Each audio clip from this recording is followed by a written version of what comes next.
What is up, Mets fans? Welcome back to another episode of the Mets'd podcast. Just finished up a series at Citi Field against the Chicago White Sox. Mets won the series. Would have been great to sweep. A sweep would have been so awesome. But hey, 2 of 3. We're excited about that. That's good. Moving forward, playing better baseball. There's always a lot to talk about here. You guys know what to do. Make sure you follow us on all our social media at Mets'd on Twitter, Instagram, and TikTok. Go subscribe to the New York Mets YouTube channel if you're looking for the video version of this. And if you're listening to us, Apple Podcasts, Spotify, Google Podcasts, whatever it is, drop us a rating, drop us a review, download the podcast, and subscribe. James, how's it feel to be back? We were just talking about it. It has been like quite some time since we've done an episode in person here. Yeah, I'm trying to find the date right now because it's been almost actually an entire month. The last time we were this is our first episode in July. At the stadium. At Citi Field. Wow. It's crazy. Quite a break. I mean, All-Star break. Had Yeah. some like long road series as well. And like every Rain. Sunday night baseball game has been like up in the air Yeah. with like the rain. So it's just a lot going on here. But good to be back. Yeah, very nice especially to be when they're back. playing better baseball, which they definitely did this series. Game 1 was crazy. I mean, for lack of a better term, Game 1 was drunk. It started out also with one of the best first innings the Mets have had also yeah. this entire year, which is weird because the Mets going into this game were statistically probably the worst first inning team in all of baseball, especially at the plate. They entered this game with a 190, 291, 291 first inning triple slash.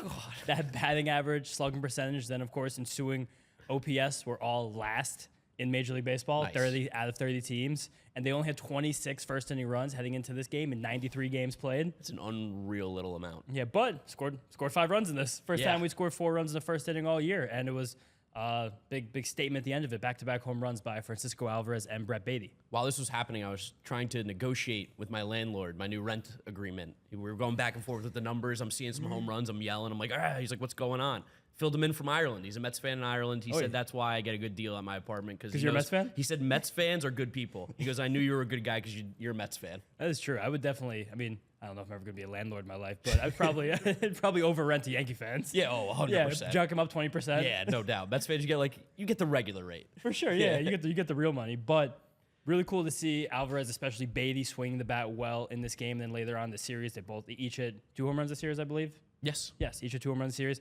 That, at the time, was only Brett Baty's second home run since May 19th, that crazy Friday night game against the Guardians. And just really cool to see that power come. Really cool to see that power because he's still hitting the ball really hard. He's top. I have it written somewhere else in the notes after his home run from Wednesday. He's the 39th highest average exit velocity in fly balls and line drives. Any player in baseball. Wow. Higher than Julio Rodriguez, higher than Mike Trout. Good players. Kind of hilarious, yeah. And that's a stat that will take out all your ground balls because how hard a ground ball's hit is better for getting you a hit. You're more likely to get hit if you hit the ball harder on the ground, but it's a little bit more indicative of your actual power, raw power potential, how hard you're hitting the ball in the air. And that Baty hits the ball really hard in the air. And, stat I saw, this was the first time Mets rookies had gone back-to-back since Victor Diaz and Mike Jacobs on October 2nd, 2005, which also, weirdly, Mike Piazza's last game as a Met. Yeah, that's Mike Jacobs and Victor Diaz, two guys who had some promise. I don't know about Victor Diaz, but Mike Jacobs, he came on so hot in Arizona that series where he had like the 3 or 4 home runs, crushed. I remember I saw Mike Jacobs play. I think it was the first ever Brooklyn Cyclones game. I want to say it was 2000, 2001. What are you shaking your head over there about, John? What? Actually, yeah, Jacobs came in up in 05, so maybe. Yeah. Maybe. He had a little Maybe. promise. I don't think he was on that first ever Cyclones team. Look it up. I'm not going to. I think it's a no. Okay, I'll look it up. Danny right now. Garcia was the first Met that played for Brooklyn to make the major leagues. Angel Pagan was an original Cyclone. Was he really? He was, yes, in the 01 season. I didn't know that. Also, Mark, Victor Diaz, remember his nickname, right? No. It was Mini Manny.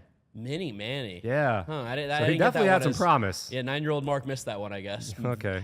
I always forget But the did age he have gap. real promise? Is that, or was that like Mets fans doing that? I think so, yeah. Okay. He had a homer that like ruined the Cubs season in 05, I think it was. You were what, like 25, 30 in 2005? So. Mark, my head hurts right now. I don't need this right now.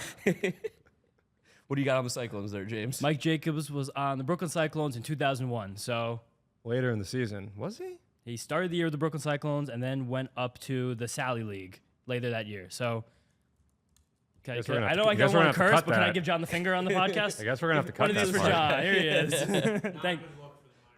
Yeah, right? Yeah, Supposed to be the yeah. minor league guy. What the hell? Doesn't All know right. anything. Anyway, back to the game. Yeah, and apparently there were a lot of scouts in attendance too to try and get a look at Lucas Giolito, and they watched the Mets completely rip him to shreds in the first inning. Yeah, I don't know if this is true or not, but I feel like I've seen him pitch a couple times against the Mets. Like, I think he had one again with the Nationals. He did not pitch well either. He's just Lucas kinda got their Giolito number. Nationals, that's like a whole different era. Of That's true. Yeah. That is like 8 years ago. It's like a different legacy. I don't even know. It's like a space and time away. But yeah, and this was a great start. We ended up extending the lead to 8-2 after a massive DJ Stewart home run that one marked the estimate. Lock it in. Yeah, of course. The one home run by DJ Stewart actually won it for you. If that didn't happen, I would have won. And then Brandon with an RBI, and then everything felt really good. It felt like it was one of those games where we're just going to, cruise to a nice victory towards. Felt great. Me and my dad were like high-fiving. We were hanging out on the couch. I was back home in New Jersey, just like relaxing, smiling, cracking jokes. And then Grant Harwood came in and did a good job. And then he came out for the third appearance or the third inning of work. It wasn't technically like the third inning, but second up, down. He came in to clean up like a mess for Carrasco in the fifth. Yeah. The White Sox chipped away at him a little bit. And he pitched a super clean sixth. And he started the seventh. And he already had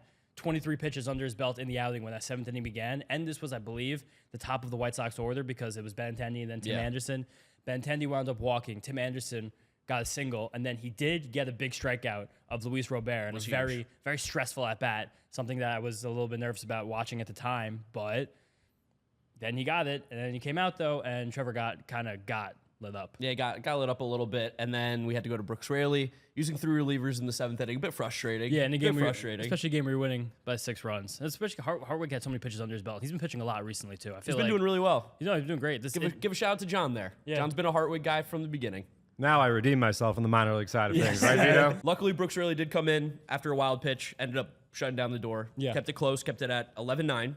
But then all of a sudden you're like, oh, Damn. that we thought maybe Robertson or Ottavino wasn't going to have to pitch. We had to go to those guys. Ottavino was great in the 8th, nice and easy. And then Robertson came in the 9th.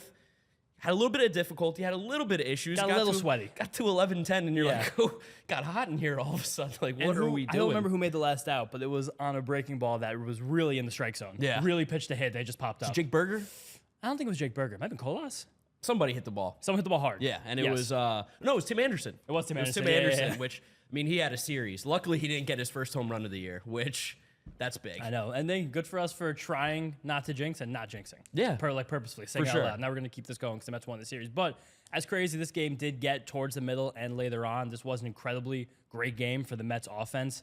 Mets 4 hardest hit balls of this game all left the yard. Stewart, Alvarez the second one, and then Baty. Mets had 3 home runs, hit 420 feet or longer, tied for their most in any game in the StatCast era, courtesy of John. And then the other big story in this game was just the continued growth and development and just, I don't even know what, the rising of Francisco Alvarez. He's a freak. He's so ridiculous good. I'm seeing 7th time, 2 home runs, 2 walks for 21 years or younger, and all the other guys besides In a single game. in a single game. Yes. All the guys besides Jason Hayward are going to be Hall of Famers or are Hall of Famers. And the first like, 2 years, Jason Hayward's career, he looked like he was on track to be an all-time great, but Had a great MLB career, Yeah. let's be fair. yeah, Mark's trying to read my shorthand here. This was the 7th time any player in baseball, age 21 or younger, had 2 home runs and 2 walks in a single game. And Alvarez did so and joined Joe DiMaggio, kind of good.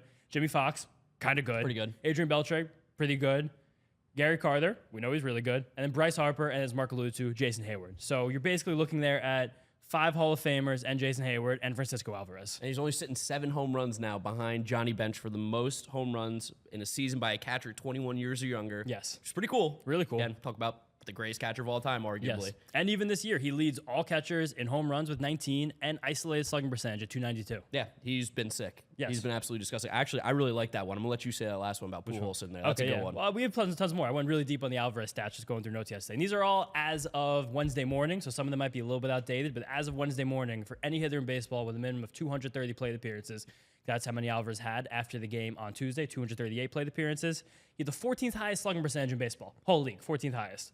He also has the same exact amount of home runs at this time through 74 career games as Albert Pujols. Yeah.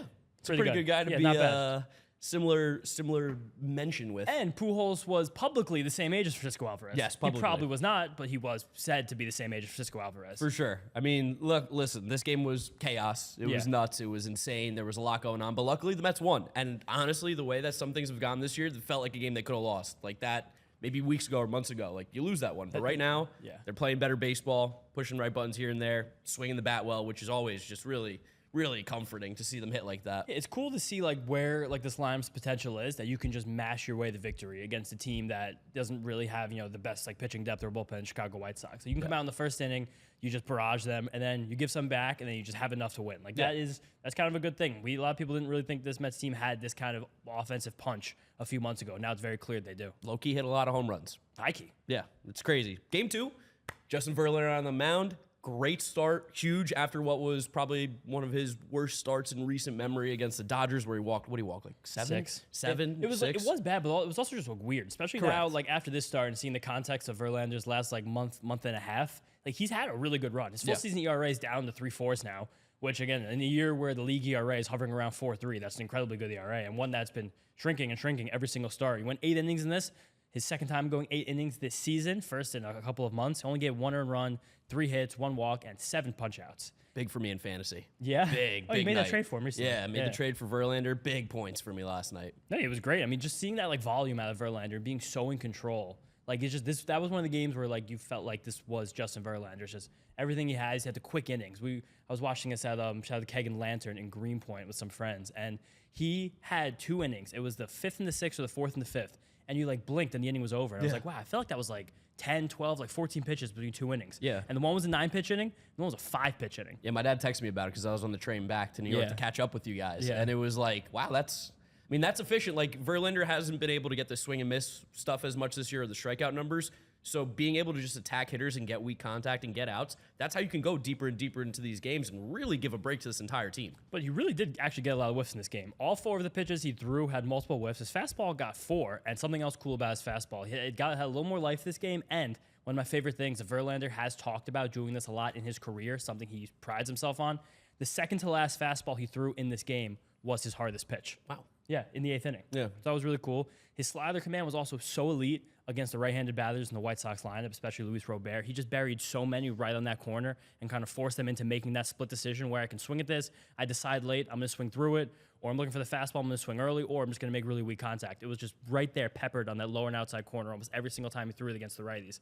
And very, very funny, the White Sox, the team he's faced the second most in his career. The only team he's thrown more innings against are the Cleveland Guardians. This made it 324 career innings against the White Sox for Justin Verlander, and his 23rd win against them all time. That's so many innings. 324. White Sox got to be like, please, man, get out of here. We don't want to see you anymore. Right? And now over Verlander's last 5 starts, like I alluded to before, down to a 1.74 ERA. And we'd be really talking about like a Justin Verlander heater if it wasn't for that 1 inning over the weekend. Yeah, literally would be. And then on the offensive side, the baby Mets are doing it again. Álvarez and Baty both had great games. Baty with the home run. You just get a little glimpse of that power, like you said, with him when he hits the ball in the air and it just carries, and then all of a sudden it's gone. We've seen him take BP. Yeah. He's got some crazy lift on the ball when he gets it there. So it's just like a matter of getting a little bit more comfortable, getting that foot down early, getting in that rhythm. And Brett Baty can do some big things. Yeah, we've seen just the way that he gets backspin on a baseball. That's something that I feel like is kind of hard to teach guys. And again, Baty does still hit a lot of balls on the ground. There's still a lot of development going on. He's still a rookie and 23 years old. Yeah. Still a lot to go here to make him be the player that we think he can be and see the potential he still has. But like what he can do easily with that power, if he can ever find a way to channel it, if he can ever find a way to do it. You see a guy on the other side of the field, a guy I've actually compared Baty to a few times, I think either on the show or just like talking with you, Andrew Vaughn. Yes. And you see a guy like Andrew Vaughn, who was even a higher draft pick than Baty and a college hitter, so coming in more polished. Organization leaves a little bit to be desired, to put it lightly. But he's still struggling in his career to get that ball, the pull side power. We're seeing Baty kind of struggle with that at times now as a rookie too. Again, Vaughn's 3 years in, and he's a little more developed, and he's still like kind of hot and cold, but he still does a lot of things well. He still doesn't really whiff that much. He doesn't really chase that much, and he hits the ball hard when he gets in the air. That's kind of the archetype for the player I think Baty will become. No, 100%. And I mean, the Mets got the Tuki Toussaint, which they've almost never done. It's the one team he's pitched well against in his career, which is crazy. This game started, and I saw Tuki Toussaint. I was like, what? I had to do a double take. I'm like, wait, who's pitching? Why is he doing this? Why is he here? It's also weird that they just faced Julio Teheran, too, like 3 weeks ago on the Brewers. And it's like, what's going on here? What are these teams? But yeah, good win. Adam Ottavino shut the door. Nice and easy win. Love it. Win the series. Feels good. Like we said, we lost game 3. Would have loved to have a sweep. Would have loved it. But just didn't happen. The big story, I feel like, is just Quintana's Mets debut. Finally get to see him on the field, regular season game with the New York Mets, and looked pretty solid. Yeah, I think a big thing about Quintana in this game is something that we're probably worried about, just missing this much of the season and like having a very, very bizarre baseball injury too, like the stress fracture in his rib from the tumor. Glad he's okay. He just looked completely like the Jose Quintana like we've seen pitching for the last like 7-8 years in Major League Baseball. He gave 2 quick runs on a bunch of soft contact and really nothing else whatsoever. Staying there for 5 innings, 77 pitches, 2 earned runs. He did labor through those first 2 innings, though, and I was all late getting to the game, so kind of nice for me. I got to watch a lot of it, even though, again, loss wasn't that great of a game to watch. But 42 pitches in those first 2 innings and only 35 over his next 3, which I think is really good. He resettled in. He became very efficient. Something else was interesting. Jose Quintana, for most of his career, has been very much a 4-seam fastball curveball guy. The changeups come on years past, and the sinker's always been like well below usage on that 4-seam fastball, but very sinker heavy in the start today. 40% sinkers, well above his career average, and slightly less curveball. So maybe it's a feel thing, maybe it's adjustment. We'll definitely need to see more of Jose Quintana before we know that. Yeah, and John's dropping a status for us right in here. No home runs allowed in 66 and 2/3 straight innings now. Longest such streak in Major League Baseball. This is for Quintana. That is for Jose Quintana. Wow. I could have just said it. I don't know. Yeah, I know. You do have a microphone. I know. I'm just a little woozy, honestly. It's that hat. It's cutting off the circulation. I don't Wait, think you're so. woozy. Anything? Did you get hit in the head today? Oh, yeah, Johnny ice cream. Absolutely rocked in the head. If anybody out there isn't following the Mets TikTok, you definitely should be because they make great content, and they made probably their favorite video I've ever seen today. Yeah, easily. Yeah, Mark and I walked back into the production office after the game to like grab some stuff and get ready for the show, and like 4 people ran up to us. Well, you guys see the John video?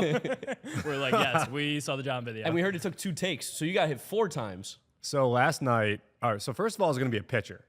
That would be even worse. I'm not going to name the pitcher, but it was going to be a pitcher. Then we rescheduled whatever. It's Luis Guillorme. So the first thing I did when I got home last night is I looked to see his hardest throw. And it was 87.5 miles an hour. Still fast. Really and good. I was just like, that's not good. And also for the people with this new TikTok trend going around now, where you basically just take handfuls of ice cream and throw them at people. Yeah. Yes. And the Mets, being with the trends, did one with Luis Guillorme, someone ordering ice cream, out of the nice little helmet, and he threw the ice cream at John. At me. And so when we got behind the counter there, I was like, dude, I looked it up. Your hardest throw was like 87.5. Can we dumb it down to like 40?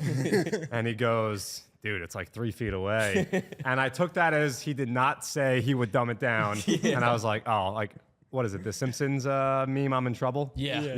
Yeah. Well, that I'm was in me. danger. I'm in danger, yeah. Yeah. So that was me. And if you listen to the video, you hear, oh, there was that was A thump. yes. How did it feel? I mean, not great. Like, not great at all. It was, yeah. It's called soft serve. Let me tell you, folks, not as soft as you'd think. That was a dense cream.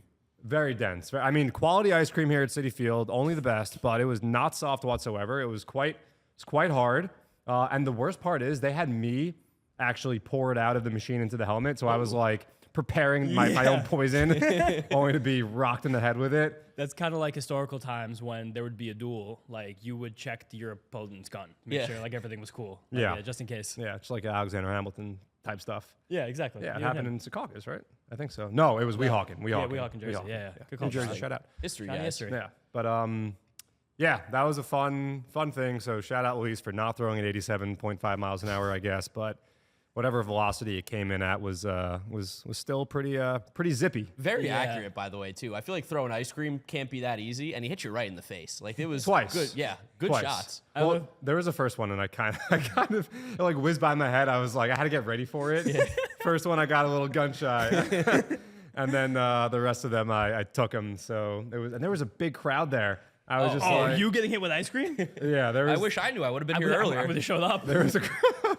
They could have sold them. They could have sold tickets. Oh, easily. Mendez, another guy who works in production with the Mets. Mendez, he used to do some camera work for us last year. He had the slow motion version. Oh god. I'll tell you what. And you could like see the whole the skin like ripple as it hit you. Might have It's to a- send that to Vito for the Yeah, it's a spectacle. Dude, I had a welt.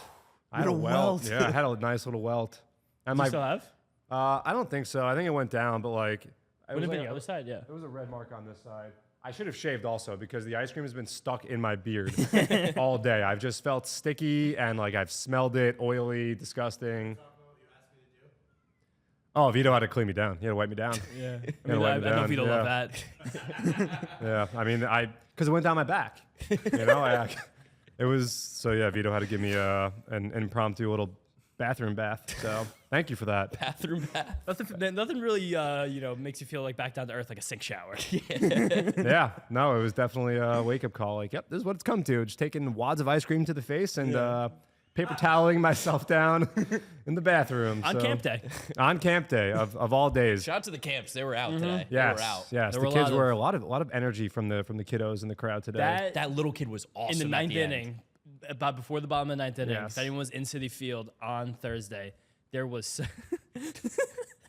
Sorry, He was gas. He was gas. There was a really funny kid they kept putting on the scoreboard, and he was going ballistic. It started with just a lot of like, "Let's go, Mets," and then he just was dancing like crazy. Yeah, nah, he was easily the best crowd shot we had all day. I saw him screaming, "Let's go Mets, let's go Mets," and I had a feeling. Get that kid Yeah. on. It's like the Penguins. You know that meme, the kid at the Penguins game who's like Yeah. an Yeah. infant who's like going Oh no, nuts. that was wasn't that the Red Wings? I thought. I thought it was a Penguins But game. yeah, the chubby kid that was like. Yeah, And then they like- put him on, and he's. Yeah, exactly. Oh, I know the Red Wings game you're talking about. I know which one you're talking about too. Yeah, Different we Wings. we're on the same page. Yeah. Nice, yeah, same Yeah. page, different meme. But yeah, it was a nice day at the ballpark. Just it would have been nice for the Mets to get that sweep. Really would have felt good coming in this like very hot July. But 2 out of 3 is pretty good too. Yeah. How about today? When I thought today was Sunday. Yeah. Oh my God. So we were hanging out in the bad. in the third level, 300 section. We were just like in standing room, like watching the game, leaning on the rail.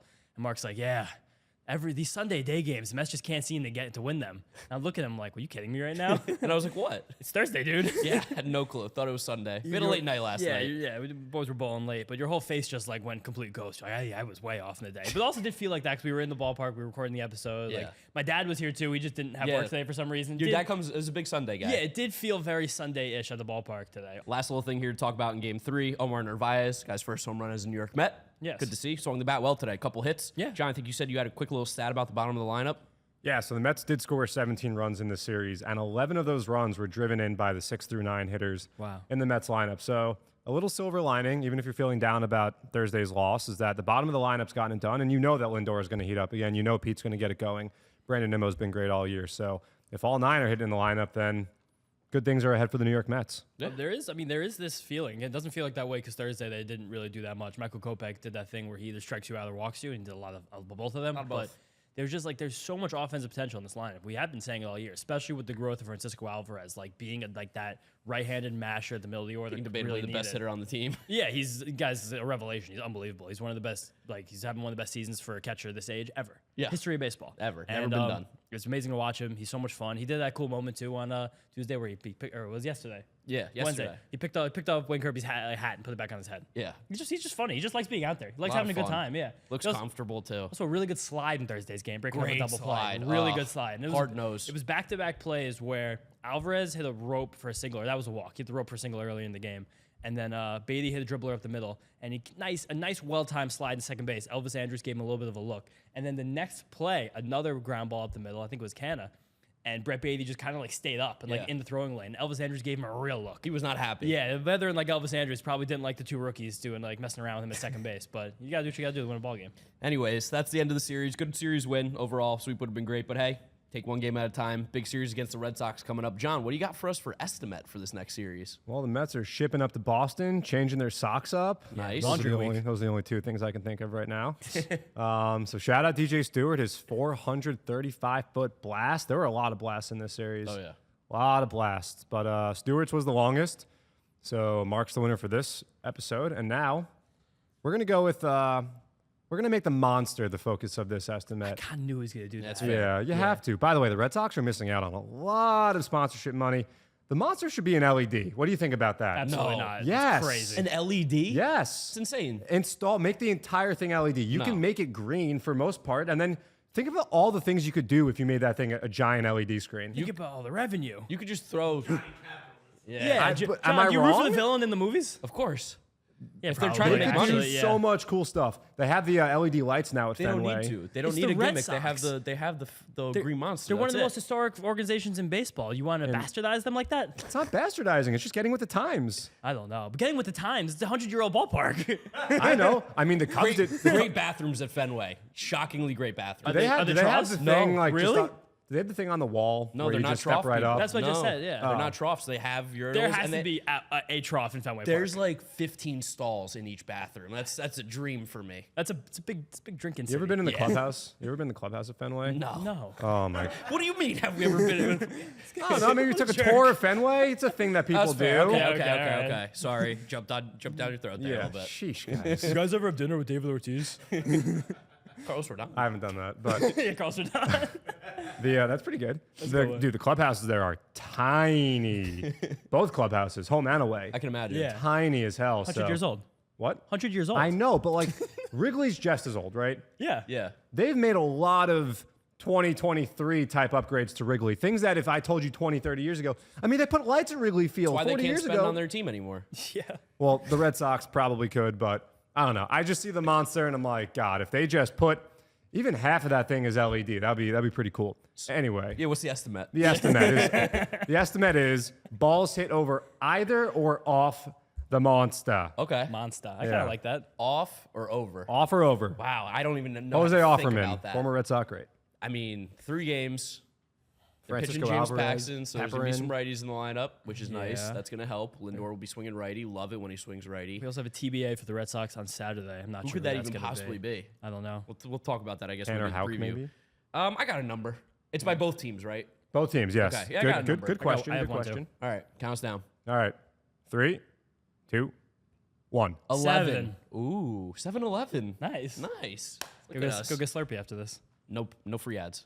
No, none. No free ads. I actually, you know what's actually funny? This is the second consecutive episode where we did mention that convenience store. Yeah. Yeah, I mentioned it last time on Sunday. That's weird. Listen. Yeah. That's all we'll say about it. So 7-11. Yeah. Hey, shipping up to Boston, as John said, the Mets are going to play the Red Sox. I think the Mets and the Red Sox have always had this look across the room like, Yeah, you're- we're you're- tight. you're my guy. We also have that with them because like they blew the worst World Series ever against us for sure. Yeah. So like, yeah, and it's also envy my enemy is my friend. Mets and Red Sox are fun. They're also these are yeoman teams. Yes. Yeah. Yeoman. Wow. Wow. Yeah, they Yeah, are. we haven't had an SAT word of the day in a while on the pod. Salt of the earth fan base, salt of the earth team, salt of the earth people, and a Red Sox team coming in was almost going to be coming into the series blazing hot. They'd won 11 of 13 before just dropping 2 in a row to my Oakland Athletics. Yeah. Yeah, so, and this Red Sox team also, they're doing this weird thing where they're just kind of finding talent completely out of nowhere. Like Connor Wong. Yeah, like Heimblum is, Connor Wong, major piece in the Mookie Betts trade. Yeah, I guess that's don't get it true, twisted yeah. here for a second, At guys. least they still have him. Yeah, right. Unlike Cheater Downs. Yeah, God, that was a bad pull. Whenever a prospect gets traded twice like that, I'm always so skeptical of them, you know? Yeah, you just gotta like be. you get traded once, you're like, okay, you got traded once. Second a prospect moves twice, like they're how Someone doesn't want you. Yeah, it's hard. Like Taylor Trammell was similar in this ilk. I'm trying to think of another one. But Travis Darno is like that. Yeah. yeah, it's true. He kind of worked out, but he was traded twice. Took a as long time prospect. for him to work out though. Injuries Yeah, made it took that Braves voodoo too. So And Rays voodoo first. Rays voodoo. I guess the Rays got him first. And the Dodgers had him really first before all of that. That is Yeah, true. so wow. And the Mets had him first before all of them too. Well, Yeah. and before them was the Blue Jays and the Phillies. Phillies, yep, drafted by the Phillies. Wildish, I believe. Yeah, but this team has a lot of very interesting pieces that you wouldn't think fit together well, but now they're surging. They're in 4th place in the AL East because the Yankees are in 5th. They are in last place. They are in last place. Yeah, you're going to see them next week, so we're going to get our shots in now. But very exciting top of the order there. I think Justin Turner's on 18-game hitting streak right now. 15, I think. 15, 16. Longest active in the majors. Rafael Devers having another good season. Alex Verdugo started hot. He's been a little, so-so, but makes a lot of contact. Masataka Yoshida, if you guys aren't hip to Masataka awesome. Yoshida, he's really in the thick of it for the AL Rookie of the Year race. He came over from Japan this year, similar to Kodai Senga. People really gave the Red Sox a lot of flack for the large contract they gave him, Yeah. and he has earned it in spades. He is an incredible hitter. He's having an amazing season. Contact, even some power, which is sneaky that no one really thought he was going to have. He's a short king. Yeah, he is short king. Pulling up his stats now. Fangraphs is loading. He's either a 317 average and a 140 WRC plus year, and a 503 slug. Which again, for a rookie, first year in the awesome. league, it's pretty unbelievable. 70 hit tool, just makes a lot of contact. He's And I definitely- feel like hitters also usually have a much harder time from Japan to America because the pitching is really, really different. Like obviously the ball and stuff and the mound and everything is different in Japan a little bit. Yeah. But the pitching that you face as a hitter is so drastically different from Japan to here. yeah, just velocity in general. I mean, we also are kind of seeing now these last 5 years. It seems like the caliber of player coming over from Japan, even Korea. Now looking at the way Ha-Seong Kim has developed the last few years, just it used to be so much. I feel like more of a crapshoot. Now it's like these are some really good baseball players. You get some real numbers now. You can get exit-velos on Yeah, these guys. right. You can get all that pitch kind of movement, stuff. and we just watched him win the World Baseball Classic. So again, it's another, and that was kind of his coming out party. Like that Yeah. was everyone was like, "Whoa, this guy can really play." I saw a lot of power from him there. And again, Justin Turner, he's so old, and he's just having such a good season once again, turning 39 later this year. It's ridiculous. And Jarren Duran, very exciting. My guy. Yeah, Mark's loved Jarren Duran for a while. 27 years old already, so kind of this probably is his peak season, but blazing fast, has a crazy swing, really just puts his whole body into it. Great center fielder. Yeah, great center fielder, really, really fun baseball player. Jacked. Yes, he's Big arms. big boy. Yoked. Yeah. They got some interesting players on the offensive side. Pitching wise would be where there's like a weakness for sure. That's definitely not their strong suit. But a guy like James Paxton, who we're going to face in game 1, has been pitching great all year long. Your boy Cutter Crawford has been so hot and cold. Cut but daddy. when he's hot, he's great. He's been on it this year. I'm trying to look at his pitch stats right now because I believe it is Cutter, not his Cutter. I'm thinking that because of the name. But just to talk about Paxton for a second, Paxton threw what, like maybe 6 starts combined for the last 3 seasons. He didn't pitch at all in 2022. He made 1 start in 21 and then 5 with the Yankees in 2020. So 6 starts since 2020. And this year in 60 innings, he has, I can't find these stats right. He's back to throwing 96 miles an hour, 3.5 ERA. He's having a really good season. He's really, really got me good in some fantasy teams right now. And Cutter Crawford's another guy who it seems like might just be good. Yeah. Like this is just kind of happening. And this is something that I feel like a lot of Red Sox fans were very hesitant to trust this new regime. And I think a lot of them probably still don't because this isn't exactly success the way the Boston Red Sox are used to success yet so far. But this, like, finding these diamonds in the rough, like, this is what you kind of expect a general manager like Chaim Bloom coming from the Rays, general manager tree to do. But Cutter Crawford, actually he's a Cutter. He's been doing well. Cutter, curveball, a little bit of a splitter this year, and a lot of high fastballs. High fastballs in a great shape. It's a really good pitch mix. Wow, Cutter Crawford's fun. I'm excited that we're going to get to see Cutter Crawford up close. Also, Brian Bayo, great pitcher, great young pitcher. We're not going to see him this series, but he's another exciting young arm for the Red Sox. Get to see a former friend of the podcast, Joely Rodriguez, as well. Yeah. Back up with the Red Sox. So might see a little Joely sighting. And relief ace, Nick Pivetta. He actually, that Sunday game could be his return to the rotation if they decide to do that. Just use an opener, then bring on Pivetta. Pivetta got 13 strikeouts. I think it was Monday. It was Monday or Tuesday night against the Oakland Athletics. You got a stat about Yes, this. shout out to Steve Peralt and Joey Capone of Inside the Monster podcast with the Red Sox. Just went on and did a little Mets preview with them. They told me that Nick Pivetta is the second pitcher in baseball history to strike out 13 in a relief appearance, and the other guy was Randy Johnson. Yeah. Crazy stat. And Pavetta's just had this amazing stuff for years. He's a guy that just being a fancy baseball lunatic that I am. I'm always like, this is going to be the Pivetta year. He's going to break out finally. He has this great fastball, gets the great hoppy action, really good velocity, and amazing curveball. Now that he's not on the Phillies, I love it. Yeah, right. Just put these two together. You have to be good eventually. Now, we've seen in the last couple of years a few guys, namely Kevin Gausman, really lose it in the starting rotation, get moved to the bullpen by an organization that probably knows what they're doing in terms of like pitch design and planning, and really just find your way into like being a very good pitcher. Like this happened with Gausman kind of with the Reds, and he did it for a little bit that first year with the Giants. And the second year with the Giants, you guys remember, is when he completely blew up. Yeah. I'm not saying it's going to happen to Pivetta. He's already 30 years old. He's the same age Gausman actually was when he did blow up. And Gausman had much different pedigree as like a superstar prospect out of LSU, really high draft pick, unlike Pivetta, who's just kind of like a data darling. But pretty excited to see what he's doing. And Kenley Jansen's just had a really good season again, coming out 36 years old, went to driveline again for like the 4th winter in a row, got more movement in that Cutter. Guy looks great. Yeah, no, I mean, they've had a very, very solid year this year, the Red Sox. I think the Mets can definitely take the series from them. It's not like an unbeatable team by any means. No, of course. And also, another weird thing about the Red Sox, they probably have the most lefty-heavy bullpen in baseball. They're usually employing like half lefties in that pen, yeah.